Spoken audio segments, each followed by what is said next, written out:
We are live. Hey, it's Monday. It means we made it through the weekend. Woohoo! Before I forget, like many times, I am old new dude. He is.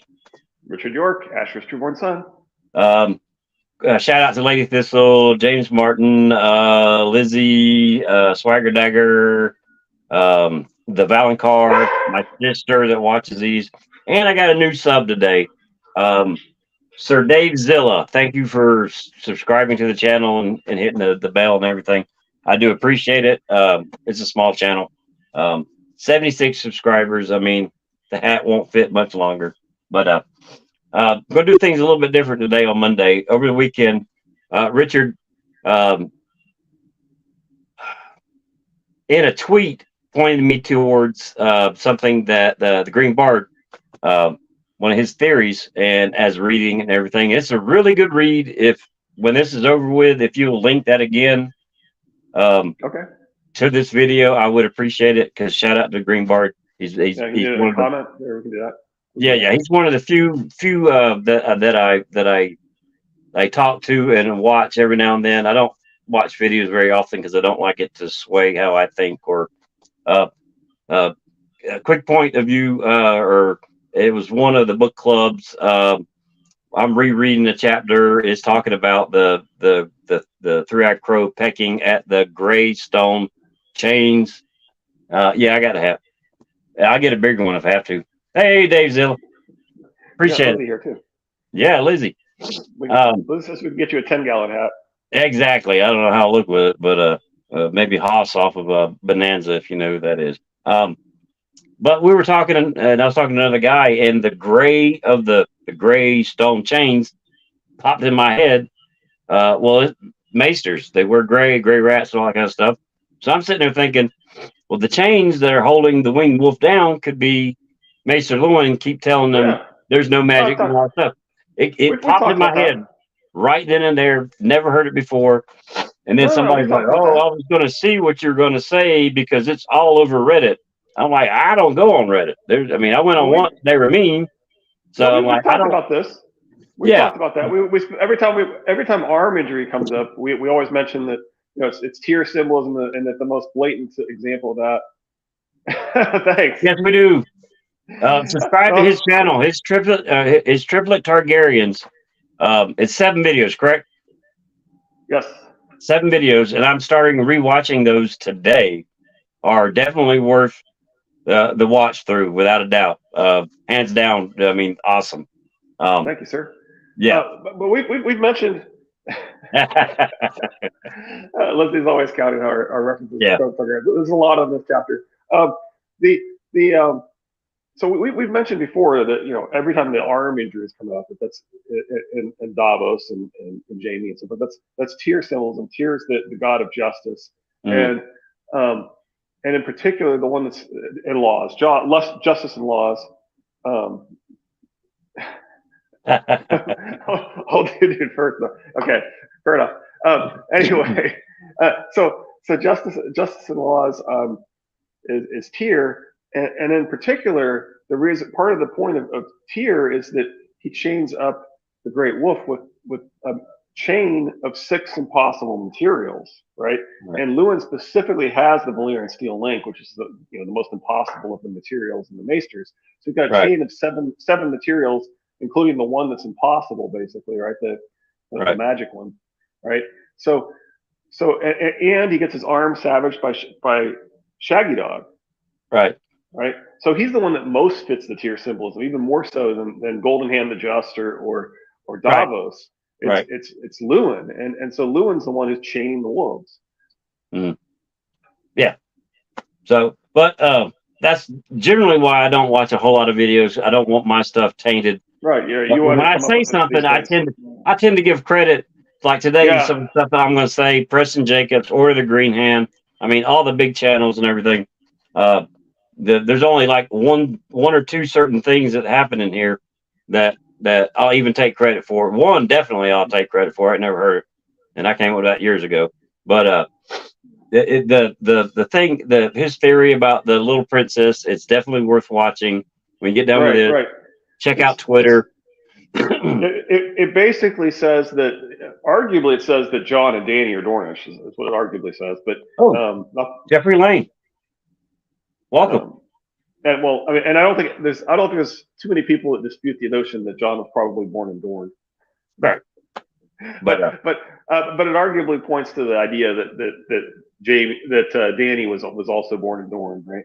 Yeah, and also was possibly raised there. I liked his point about at least symbolically, the lemon trees sort of are associated with Dorne, even if her accent implies that she's probably raised in Tyrosh.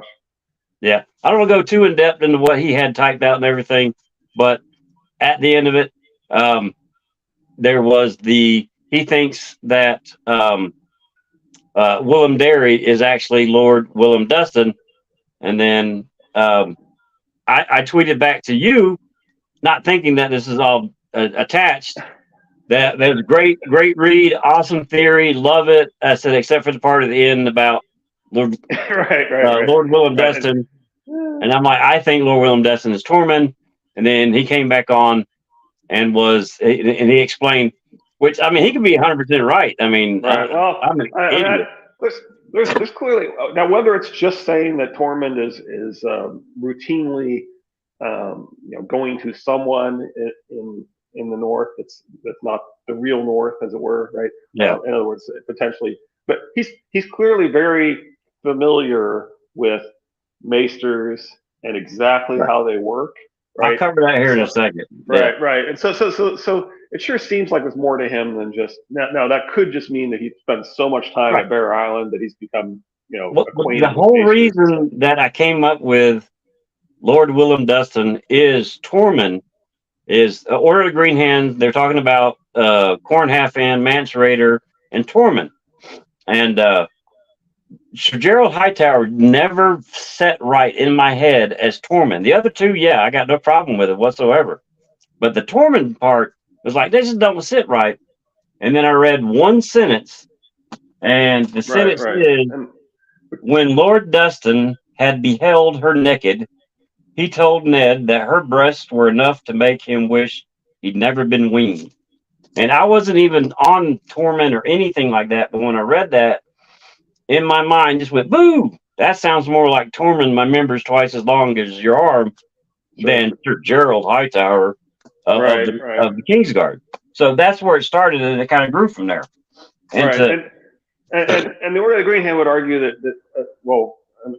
to support your theory, part of the argument the Order of the Green Hand has is that he seems to be very bad at being a wildling. He seems to, like occasionally he'll say things that are way too proper, and then he'll like throw in a har or something. And you can see it a few times where you kind of everything that they point at as a clue that it is still applies. It still applies to the Lord Willem Dustin of the North. And actually, if you stop and think about it, if they're going to send somebody north of the Wall to become King of the North, to rally the North, it would make more sense to send a Lord from the North that knows more about wildlings and wildlings' ways than the Lord Commander of the Kingsguard that has no clue whatsoever. But his main question, and I told you I'm kind of warming up a little bit to your theory. It's one of the things. It's always there's not really good explanation for why you would bring back the horse and not the body, right? And it seems it always seemed kind of strange. So there is some reason there to say, well, maybe the part of the explanation is that he's not dead, right? Right. Well, I mean, at the Tower of Joy, we're given 3 people that were told they have something with them. You got Don sticking out of the back of Sir Arthur Dane. You got the Wentz helmet with the bat on it, and Lord Dustin's Great Red Stallion. And then when he's talking about the people that are with him, I think he saves the most important person for last, which would be Lord Dustin. That's the last person that he describes, right after Howland Reed. So I give that the most important person in that list of names. But that's just me grasping at straws, trying to make things fit. Guy, he brings up a good point. If Lord Willem is not injured, like he says, why didn't he go home? And then I'll get to it. What does Lizzie say? Well, Bring it first back off, to exactly. so Dave Zilla says Tormund does have a bit of conflicting vocabulary now. I consider this horror, right? Yeah, exactly. Well, And then Tormund specifically, um, I, it Tormund specifically tells us almost immediately after he says, look, he stares at the pink letter, and pretends like he doesn't comprehend it. Which why would that take him any time to do, right? Because he kind of stares at it, and then almost immediately thereafter, he says, "I know how to write." Give me some Maester's ink, and I can. It's really bizarre. It's a really bizarre thing to say when you just told people you don't know how to read. To turn around and say, "I know how to write." It's a really and you don't catch it because he's bragging about the notion that writing down things on paper doesn't make them true, right? Right. So he's making this point that writing things down doesn't make them true. But the way he says it is, I could write, right? After he just told you he doesn't know how to read, he says, if I had a pot of Maester's ink and a goose quill, right?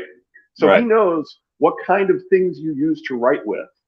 And he says, I could write. So he specifically says that he knows how to write right after he tells us he doesn't know how to read. So that really implies that he grew up. Yeah, exactly. It seems unlikely that he learned how to read by just being up north, right? So if the only explanation for why he knows about Maesters is that he's spending a lot of time in Bear Island, then he apparently also spent a lot of time with the Maester and learned how to read and write. Which, why did he spend all that time to do that? Wouldn't it make more sense that he already knew how to read and write and knew what Maesters were before he went north of the walls, right? So that's why it sure doesn't seem like he's no more than he appears, which is what he said in that tweet. But we probably need to get to the chapter. Yeah, well, no, I mean, I got a little bit here I want to talk about. Okay, go ahead. It's a short chapter. Okay. The question from Guy, and it's it's a perfectly logical question. If he wasn't injured, why didn't he go home?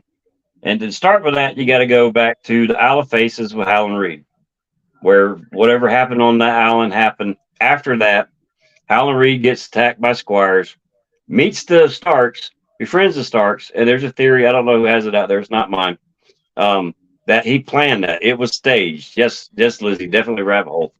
So he meets the Starks. The squires are part of that. The next couple of days, you got potentially and probably Lyanna dressed as a knight, avenging said Howland with the 3 knights so they can beat up their squires. Then you got the Mad King wanting to know who the mystery knight is. Then you got Rhaegar going after him, and he meets Lyanna. Okay, Rhaegar meeting Lyanna was the whole point of it. So their path has now started by Howland Reed. Okay. All right, jump to Robert's Rebellion. All that crap happens. You get to the he marries Ned marries Cat. We get when Lord Dustin had beheld her naked, he told Ned that her breasts were enough to make him witch. Right. Which, I mean, for him to say that to his liege lord would mean that they're on really good terms. I would suggest very friendly terms for him to make that joke at Ned's wedding, as uptight and honorable as Ned is. Okay. And then you got to skip at the end of the war, you got Tower of Joy. All right. And you got Sir Arthur Dayne with the sword drawn. You got Lord William's horse. All right. Okay. When Ned tells a story to Bran, he talks about the greatest knight he ever seen was Sir Arthur Dayne. Right. He would have killed me, but for Howland Reed. And then Ned gets sad and doesn't talk about it anymore. All right. The but for Howland Reed doesn't say Howland Reed killed Sir Arthur Dayne. No, fighting occurs. Right. The fighting occurs. And as soon as Sir Gerald Hightower is dead, that is when Howland Reed stops the fight. How he stops the fight, I don't know. All right. When the fight is stopped, people are dead.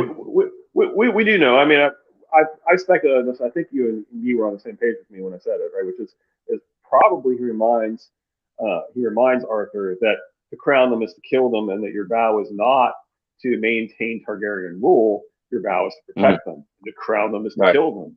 Therefore, you need them to not be crowned, right? And so, and you know, you have no reason to be fighting us, where we can be on the same side of protecting the children, right? Right. Well, I think there's more going on. The fight is stopped. You have Sir Arthur Dayne, you have Oswald Went, you have Lord Dustin, you have Howland Reed, and you have Ned. They form the pact of ice and fire right then and there. Howland Reed is telling them all the stuff that's going to happen, the long night, all this crap. This is what needs to be done. And what needs to be done is you need a person in the Night's Watch, which would be Oswald Went. You need a person north of the wall to become king of the north, or king beyond the wall, to rally the wildlings. And you need a person kind of going around to the other lords that are potentially already in this pact with Howland Reed, which the Order of the Green Hand says that Mance possibly talks to Stannis. He talks to Lord Manderley. I mean, there's a lot of people that are in on this, but these positions have to be filled. So the unhurt Lord Dustin volunteers to go north of the wall. He knows about wildlings, the big, strong warrior dude. He thinks he can pull off rallying the north. So he goes north of the wall, and instead of leaving his great red stallion that was a gift from Barbary down in Dorne, just like returning Dawn to Starfall, Ned returns the horse to Lady Dustin. All right. In that pact, there is you got something that John has to do, and you have something that Dany has to do. When Ned finds out about what John has to do, he's dead set against it. My son is not doing this. My son's not joining the Night's Watch. My son's not dying. Whatever has to happen to John, Howland Reed tells him there. And then we know Ned has a time lapse that he doesn't remember anything going on. He doesn't remember all the people that actually lived from the Tower of Joy, servants, milk mothers, all that kind of stuff. It was just him and Howland Reed. That was it. So he doesn't remember all the other people that should have been there and lived. So we know that, or we can think that Howland Reed messed with his head. He knows parts of it. He knows Dany's his niece. Dave, oh yeah, we're up to 7 today. This is the highest we've ever been. So Howland Reed. We're way off topic, but I know, man. Wrap it up. Keep going. Howland Reed takes part of the plan that Ned just heard out of his head because he doesn't want to do it. So that's the reason for the time lapse and Howland Reed messing with Ned's head. So now you got Oswald Went joining the Night's Watch. You got Lord William Dustin heading north without his great. I mean, he loved the horse. It's a great horse, but we've learned in the prologue that his big giant stallion is not the horse to have north of the wall. So he can't take Arthur joins the Night's Watch briefly too, right? And your point is that Tormund tries to be the king of the north, but he can't do it. He can't pull it off, and that's why Mance has to go and finish the job for Tormund. But Tormund's already there, and there's a really strong bond right off the get-go between Tormund and Jon throughout. Even when Jon backstabs the wildlings and he's lowered down and Tormund's there to meet him, he's still friendly and all on board with Jon. That's it in a nutshell. We're gonna have to almost skip over this part when we get to it in the books. Because we're way off topic. Some of this is on topic, and my point is when we get to that, we'll just say, yeah, we already talked about this. We'll mention that when we get there, because quite a bit of this is actually in this chapter, right? So right, and yeah, the other thing was the I swear part, their pledge. The very last part is we swear it by ice and fire, and I think this is a hint to the Pact of Ice and Fire because they learned the words from Howland Reed. Oh, we're going to talk about that one too. Actually, Valonqar is also another thing that's in this chapter, which we're going to have to. there's a lot to talk about here. We got to get going, dude. Anyway, it's hard when Sorry. Colin will not help Ned's children, and yeah, we are going to talk about that in this chapter as well. So, Geek, if you watch this first part, I appreciate it. You don't have to watch the rest of it. But when we get to Ice and Fire Con, I would love to sit here and bounce back and forth. I love your idea. Nothing against it. It's just my head's somewhere else. All right. Back to the chapter. I'll shut up now. All right. If you watch any of these, normally we start with the brains of the operation, Richard, and he will say what he saw in the chapter, unlike today. But take away, Richard. All right. So it's the Reeds. So Dancer was draped in bardings of snowy white wool, blazoned with the gray direwolf of House Stark, while Bran wore gray breeches and white doublet, his sleeves and collar trimmed with vair. Over his heart was his wolf's head brooch of silver and polished jet. He would sooner have had summer than a silver wolf on his breast, but Sir Roderick had been unyielding. The low stone steps balked Dancer only for a moment. When Bran urged her on, she took them easily. As if they shared a single mind, I would expect Bran to be like his cousin or his aunt. Yeah, he definitely has a bond with the horse. Right. So Dany specifically says that she shared a single mind with her horse, which is supposed to be skin changer language and imply just that people recognize the honest skin changer abilities based upon her excellence, horsemanship, that Dany in fact has Stark blood and skin changer magic, right? Right. Beyond the wide oak and iron doors, 8 long rows of trestle tables filled Winterfell's great hall, 4 on each side of the center aisle. Men crowded shoulder to shoulder on the benches. Stark, they called as Bran trotted past, rising to their feet. Winterfell! Winterfell! He was old enough to know that it was not truly him they shouted for. It was the harvest they cheered. It was Robb and his victories. This is Lord Father and his grandfather and all the Starks going back 8,000 years. Still, it made him swell with pride.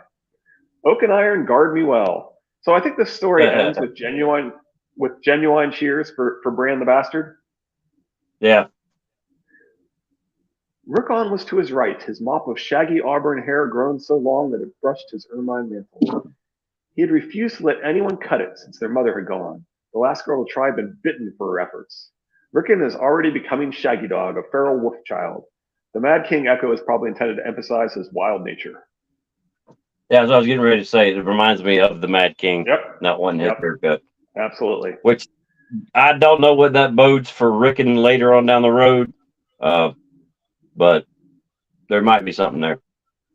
Yeah, I mean, I think he's supposed to be somewhat irrational, and he's a little kid, and he's feels abandoned and wild. And plus, we know that Bran is always being cautioned about how he could get lost in his wolf, right?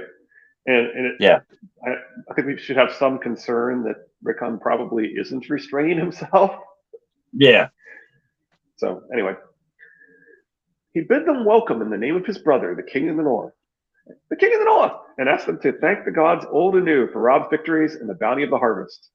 May there be 100 more, he finished, raising his father's silver goblet. 100 more! Pewter tankards, clay cups, and iron-bedded drinking horns clashed together. Bran's wine was sweetened with honey and fragrant with cinnamon and cloves, but stronger than he was used to. He could feel its hot, snaky fingers wriggling through his chest as he swallowed. By the time he set down the goblet, his head was swimming. Snaky like a weirwood root? Definitely some weirwood paste foreshadowing, which we know is similar to Dany and the Damp Hair's experience with Shade of the Evening. Yeah. Now, does he, after the second bite, does he mention honey? I think so. I think he's going to be a half-feral skin changer by the time we find him. Too long and Shaggy Dog. Yeah, exactly. That's what. Yeah, definitely, without a doubt. Yeah, that's definitely what it's implying. I don't think they're going to be able to make a lord out of him after all that time with Shaggy Dog. No way he's going to come back very well. I don't know if that means that could almost be taken if she added a period between the no way he's going to. I think it's the opposite of what I think she's saying. Anyway. Yeah. Anyway, I'm not going to list all the food, but it kind of rivals the Purple Wedding. Yeah. George R. R. Martin loves his food. I mean, Lizzie says maybe he'll be Peril and Mary Wyla. There you go. Just let me have this, you guys. All right, fair enough. You got it. The singer sang good songs, Iron Lances and the burning of the ships and the Bear and the Maiden Fair, but only Hodor seemed to be listening. He stood beside the piper, hopping from one foot to the other. Iron and bronze are the metals for fighting the others, so the first song is probably about the long night and the last hero. It's just called Iron Lances. The burning of the ships is referring to history and foreshadowing the Blackwater. The bear in the maiden Yeah. fair made my job far more difficult than attempting to list all the honey hair symbolism. So maybe Val will have an enjoyable experience in a later book with John.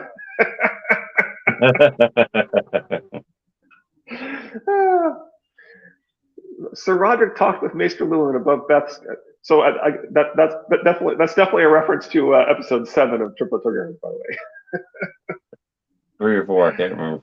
Anyway, Sir Roderick talked with Maester Llewellyn above Beth's curly head while Rickon screamed happily at the Walders. Bran had not wanted the phrase at the high table, but the Maester reminded him that they would soon be kin. Robb was to marry one of their aunts, and Arya one of their uncles.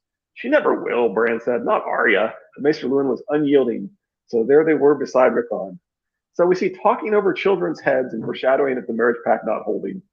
I look forward to Arya's ironic interactions with her betrothed. It's always fun to get to that part. Yeah. What? It's always fun to get to that part.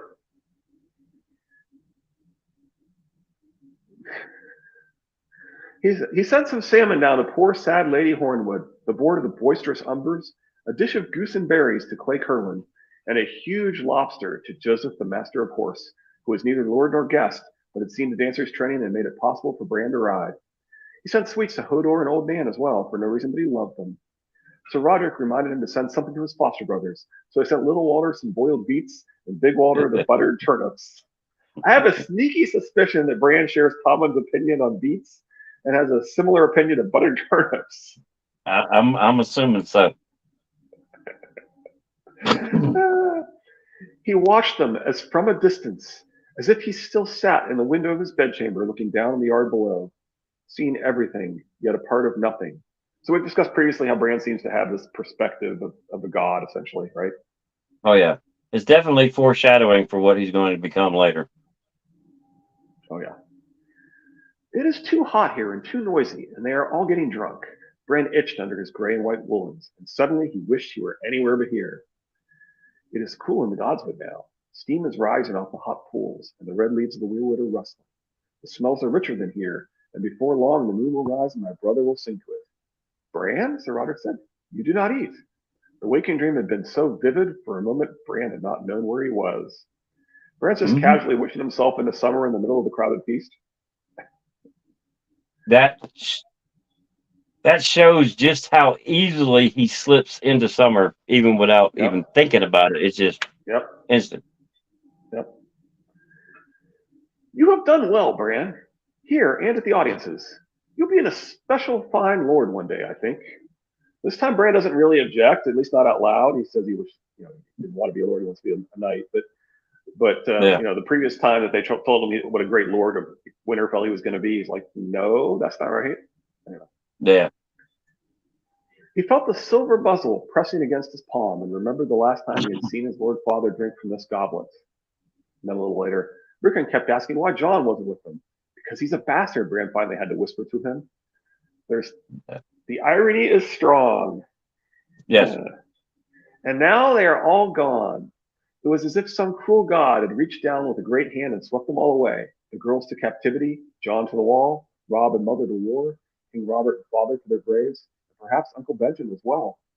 And speaking of irony, the cruel god doing what must be done is Bran himself. I almost always prefer the interpretation that maximizes the irony of the story.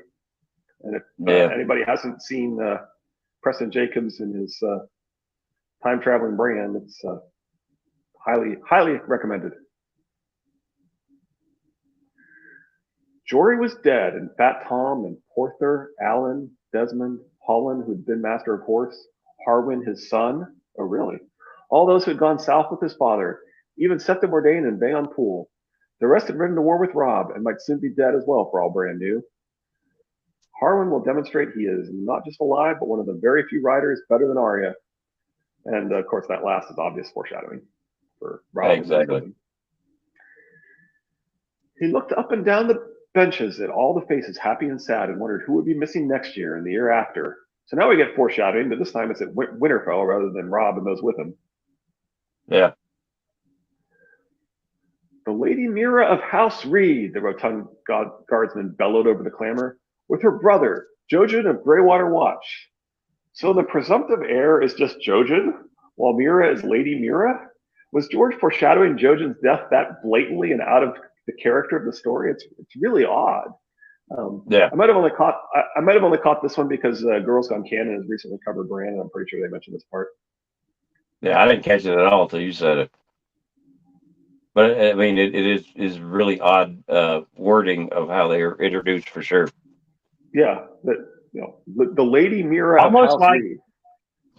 almost like the Dorn, which I know there are Yeah, those out there that think yeah, Ashar and is, and, is, may, is and maybe and maybe that's it. Maybe that the Reeds are more of a female equality kind of a house, and maybe that's what that's hinting at. They're definitely supposed to. Um, I'm not sure I buy this prejudice against the Scudosi. A fierce reputation would help keep people away. It could be a rise, i.e., Iceland yeah, being was that a ruse? Being a nice yeah. place, Greenland being inhospitable. Lizzie says I never Uh, noticed that. I saw probably referring to the. on the Gargosi, I don't think they're cannibals. I think all of it is a bunch of bullcrap just to keep people away. You're going to Yeah, find out makes that they're sense. they're like the Finns. Reasonable. I mean, they bend the knee and everything. Sorry. So anyway, yeah, that's all right. Now I mentioned in the Triple Targaryens that the Danes seem to be like the magic of waving five fingers on the Danes um, seem to be represent sort of the magic house of the South, right? And their two siblings are involved in that separation of the heirs of the Triple Targaryens, and then Yeah. the Reeds are sort of the magic house of the North, right? And they participate in the separating of the heirs from the Maester of Winterfell. Yeah, it might mean that. Like, that might be what it is. Is that Mira is the heir. It's a Yeah, story to Jeffrey, I scare agree. pirates and raiders, said Jeffrey. Yeah. Lethal. I definitely think that's possible. It would also make a lot of sense if they also, believed in female equality and stuff because they're the ones that remember Ashara Dane, right?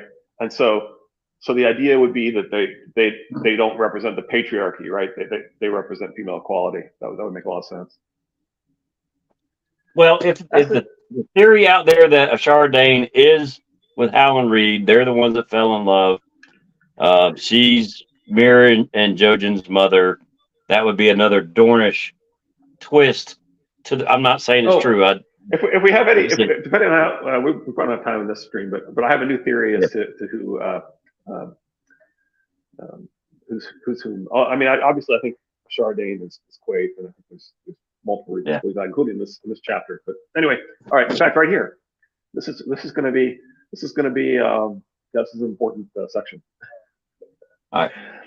As the newcomers walked the length of the hall, Bran saw that one was indeed a girl, though he would never have known it by her dress. She wore lambskin breeches, soft with long use, and a sleeveless jerkin armored in bronze scales. Though near Rob's age, she was slim as a boy with long brown hair knotted behind her head, and only the barest suggestion of breasts. A woven net hung from one slim hip, a long bronze knife from the other. Under her arm she carried an old iron great helm, spotted with rust. A frog spear and round leathern shield were strapped to her back. Her brother was several years younger and bore no weapons. All his garb was green, even to the leather of his boots. And when he came closer, Bran saw that his eyes were the color of moss, though his teeth looked as white as anyone else's. Both Reeds were slight of build, slender as swords, and scarcely taller than Bran himself. They went to one knee before the dais. My lords of Stark, the girl said, the years have passed in their hundreds and their thousands since my folk first swore their fealty to the king of the north. My lord father has sent us here to say the words again for all our people. She's looking at me, Bran realized. He had to make some answer. My brother Rob is fighting in the south, he said, but you can say your words to me if you like. To Winterfell, we pledge the faith of Greywater, they said together. Hearth and heart and harvest we yield up to you, my lord. Our swords and spears and arrows are yours to command. Grant mercy to our weak, help to our helpless, justice to all, and we shall never fail you. I swear it by earth and water, said the boy in green. I swear it by bronze and iron, his sister said. We swear it by ice and fire, they finished together. Bran groped for words. Was he supposed to swear something back to them? Their oath was not one he'd been taught. May your winters be short and your summers bountiful, he said. That was usually a good thing to say. Rise, Mm-hmm. I'm Brandon Stark. So Mira has long brown hair. Jojen has unspecified hair, which Toodles gives many reasons to think matches the point of view. If you buy that logic, then this adds evidence to our mysterious masked character with eyes, with quote, eyes wet and shiny, having eyes the exact shade of Ashara Dane. For more on Howland, see Triplet Targaryens episode 6, and for more on Ashara, see Triplet Targaryens episode 4. And in particular, the theory that we like is that both Blue Lemons and Toodles have come up with is that Howland has been trying to get to the girls the whole time, right? He sent his kids to Bran, but he's actually trying to get the other kids back, and in particular, he, based upon the logic laid out, should be some sort of short red-haired guy, some sort of short red-headed fighter. And there happens to be a short red-headed fighter in our story of approximately the right age. And the right location. Right. Who seems to be really good at tracking down Sansa, right? And and we know that he was going to take a shot. It's gonna be the best or worst drinking game of all time, depends on where you're standing. I got some peanut butter bourbon in there. I might try. So we actually do think that he's been trying to get to the girls the whole time, and he's actually doing a pretty good job of it. Yeah. On the heir to Greywater, would he not count Jojen if he knew Jojen was going to die and send him to his death anyways? Because that is what needed to be done. Yeah, maybe that's possible. Okay. His father had sent letters to the Lord of Greywater over the years, but none of the Crannogmen had ever called at Winterfell. So I suspect these have to be sent via riders from a nearby non-moving castle, right? Just logistically speaking. Yeah. Maybe they don't have sheep and cattle, Bran thought. He commanded the serving men to bring them mutton chops and a slice off the arracks, and fill their trenchers with beef and barley stew. They seemed to like that well enough. The girl caught him staring at her and smiled. Bran blushed and looked away. That's relatable. The music grew wilder. The drummers joined in, and Hother Umber brought forth a huge curved war horn banded in silver. When the singer reached the part in The Night That Ended, where the Night's Watch rode forth to meet the others in the battle for the dawn, he blew a blast that set all the dogs to barking. So instead of hiding behind the wall, a blast, interesting word choice, results in fighting the others. Mm-hmm. We've talked about how every time before they open the wall to people from the other side, there's something that implies the sound of a war horn. At one point, somebody's voice that booms like a war horn. So there's always now, is he the Umber that's blowing the horn outside Winterfell when the Boltons are there? Yeah, especially 11 a.m. Is he the one outside the walls? I think so. All right, if he is, then the horn is going to make sense. Yeah. Oh yeah, and it does talk about the walls. I think it does talk about the walls rattling with the war horn too. I think there's specific talks about that at that time. Yeah, even more implying that the wall will be brought down by a horn. Yeah. Others soon joined in. Hodor began to dance all by himself, while Lord Wyman asked Little Beth Castle to partner him. For all his size, he moved gracefully. So I got to admit, that does seem kind of suspicious. You can see why people question if he's glamored. Yeah.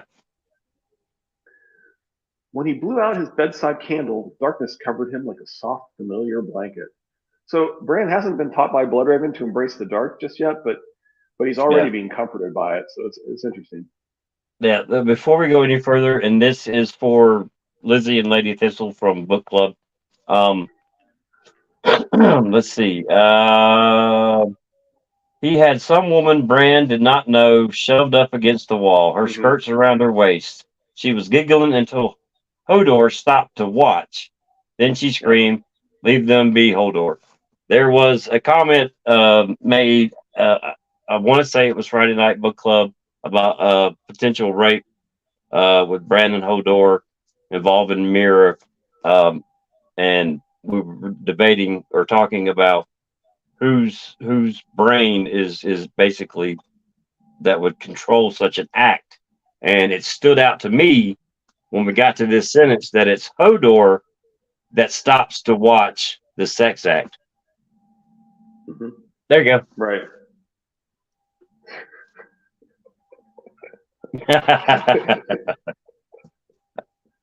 I foresee a drinking game at Ice and Fire Con. Okay. Right. Sorry.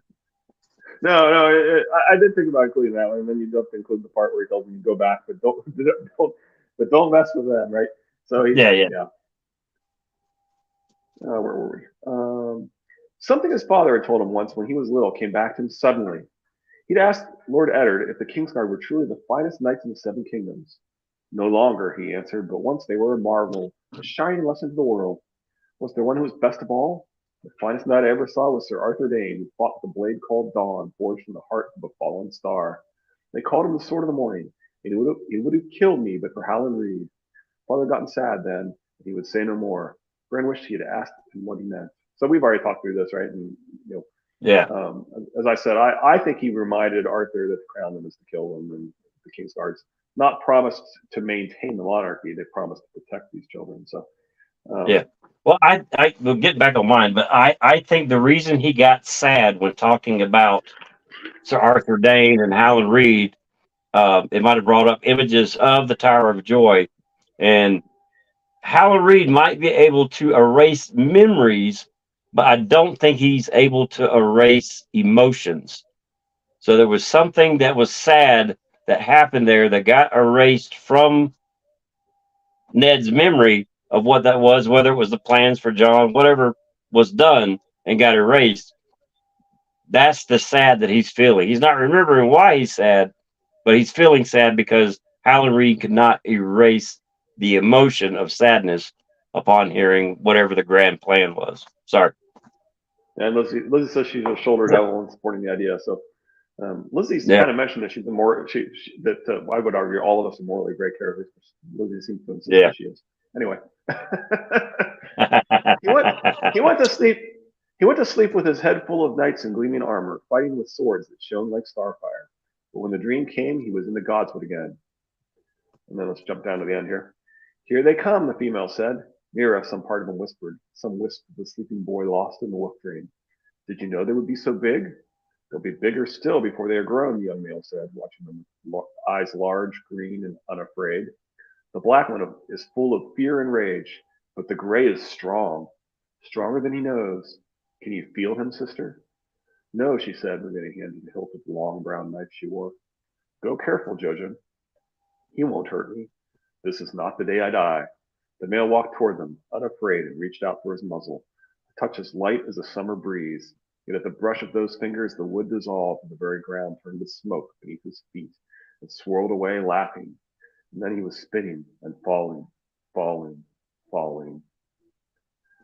So Jojen thinks summer is stronger, and who are we to disagree with the little grandfather? Right. The touching the wolf and it just kind of all going away reminds me of Melisandre, and Ghost and John at that one meeting, because doesn't she? Ghost leaves John and walks over there towards Melisandre and sits beside her, or something like that. So if Wyman is glamored, is it to change his appearance or disguise someone as Wyman? That's a good question. So I think the theory is that he's trying to be underestimated and that he wants to be more mobile than he appears to be. I like what you just said, though. Making somebody else Wyman. Yeah.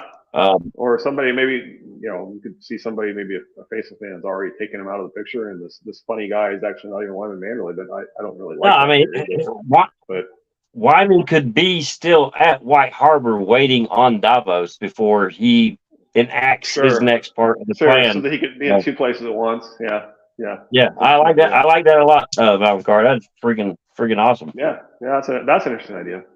I like that better Yeah, than I haven't heard before, than and somebody usually took new his ideas that identity. I generally like. Oh Yeah. yeah. Well, Count, the second chapter is next, and we're gonna finally meet Brienne and Marjorie. Yeah. That's not the meeting of the two brothers chapter yet, though, is it? No. Okay. In fact, at the very end of the chapter, Renly discovers that Stannis is marching on them and has declared himself king. It's not a short chapter either. It's a good long chapter. Well, compared to the ones we have been reading. Cool. You still good for Wednesday or? Yeah. It's Friday that I'm probably not going to be able to. I think I have an appointment. Okay. We started out at 7. We got 4 now. One of them's me, so apparently I drove them off. Yeah, that was actually a really good chapter. A couple of things in there I think those are, I mean, this is one of the times that's worth talking about some of these things, right? Because it's specifically where you're learning about Arthur Dayne and Helen Reed. Yeah. And more details about things. I can't stop thinking about the Wyman Glamour. Yeah. If it's to make there be 2 of them, or and be able to be in 2 places at once, that makes a lot of sense. Well, we know that he is well versed in diversions and that type of tactics. I got to go to the bathroom, so that gives him a lot of time to do other stuff that he needs to do. So he's not above deception at all. So I really like that idea. But of course, you could argue that implies that he's not doing that, though, right? That he's not using magic to be able to pretend like he's still there. He's actually physically doing things to pretend like he's still there. So I could see the argument the other way too. Yeah, but it's new. I like it. It's a good little rabbit hole. That's awesome, Valentine. Yeah, trust me, I'll be thinking about that the rest of the day too, Liz. Sorry about my rant at the beginning. I just wanted to try to get that out there, even though the 2 pages I had written down, I only got to half of it. It'll be all right. I might just do another video and release it. Lizzie's adjusting her tinfoil crown and leaning in. Yeah, there you go. I mean, I got this line, the tinfoil. I look at it this way, man. If you believe that Court Halfhand went, if you believe that Mance Rayder is Sir Arthur Dayne, it's if you believe Tormund, there's no way he's Hightower. That's the hill I'm going to die on. All right, there's no way. Okay. I kind of thought he might just be so prejudiced against wildlings that he thought he was supposed to act that way, but I don't know. That's sort of my take on it. I mean, if he's the white bull. Like I said, everybody that does theories put themselves in their theories and will defend their theories as their babies. That's the hill they'll die on, and they'll defend it. I'm not so arrogant to assume that I'm right, but that's the one thing. That's the hill I'll die on. I won't waver from it. There's nothing I've seen in any of the books that'll take me off of it. And I put it this way: my opinion has just as much weight as your opinion. So if it's just opinions, that's the difference. Then you're not going to convince me, and I'm not going to convince you. So No, I told you at the beginning. I've kind of warmed up a little bit to that idea. It's I don't know. I still kind of like the white bull because and I mean it's kind of ridiculous because like you said, I mean if it is the white bull, it's because he's deliberately hamming it up because he thinks he's supposed to, because he thinks that's his character, which is kind of ridiculous because if he's been living amongst the wildlings for a while, he should have realized that's not that's not really what they're about.